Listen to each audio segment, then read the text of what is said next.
Welcome to Programming 101. Today you're going to learn how to program. Let's start with what programming is, telling a computer what to do. Next up, let's talk about languages. These include Java, C++, C Sharp, Go, Python, Lua, What about HTML? JavaScript, Ruby, and a whole bunch of others. Next up, variables. They have names. You put stuff in them. That's a variable. Sometimes this stuff is a number, and other times that stuff is a word. A variable might take up 8 bits. That's called a byte. If it took up 4 bits, that would be a nibble. This is what it looks like. Or maybe it looks like this, or like this, or this, or this. This means the variable can't change, except when it can. This means the variable can't change, except when it can. This is a good variable. This is not. Is this a good variable name? Well, it sure is. What about this? Absolutely not.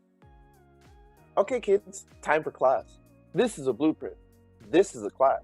These are the same thing. Classes can have names. You can put stuff in them. That stuff is variables. In a class, a variable can be static. That means it's more or less final.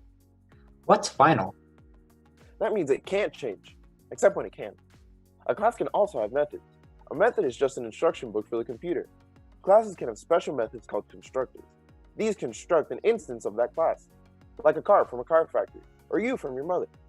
Methods can have default parameters, unless you're Java. Methods can be called as recursion. What's recursion? Recursion is when you call a method from inside that method in a loop. What's recursion? Recursion is when you call a method from inside that method in a loop. What's recursion? Recursion is when you call a method from inside Base that case. method. Finally, inheritance. Like getting money from my dead dad? No, not like... What? Moving on. Inheritance is when a class has some members, and its children also have those members, except private members. Your children should never touch your private members. My friends touch my privates? Of course.